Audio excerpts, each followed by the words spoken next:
আজকের মেনুতে ছিল কচু শাক দিয়ে চিংড়ি মাছ আর মাছের ঝাল। আর এই কচু শাক দিয়ে চিংড়ি মাছটা যা খেতে হয়েছিল না, চিন্তা করতে পারবে না, একদম ফাটাফাটি খেতে হয়েছিল। আর আমি বেশ এক খাবলা নিয়ে বসেছিলাম, মানে পুরো ভাতটাই চিন্তা করে নিয়েছিলাম আমি কচু শাক দিয়ে খাবো। কচু শাক খেতে আমার ভীষণ ভালো লাগে। আর রান্নাটা হয়েছিল দুর্দান্ত। এই রান্নাটা কিন্তু আমি খুব একটা করি না, কিন্তু যখন আমি করি তখন মানে পুরোটাই এটা দিয়ে খেয়ে নিই, আর কোনো কিছু আমার লাগে না। কথা বলতে বলতে দেখুন খাপাখাপ করে কচু শাক দিয়ে মেখে ভাত খেয়ে চাঁচ পোঁচ করে ফেললাম। আর নিয়ে নিলাম মাছের ঝাল।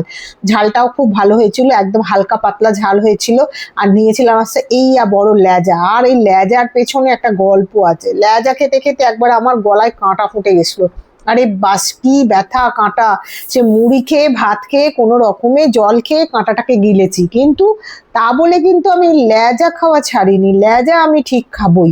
আমার সব থেকে ফেভারিট হচ্ছে মাছের লেজা।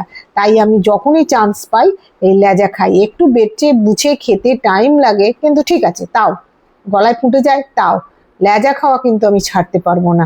তাই কথা বলতে বলতে দেখুন লেজাও মোটামুটি খেয়ে ফেলেছি। আর মাছটাও খুব পাকা ছিল, অত্যাধিক খেতে ভালো ছিল।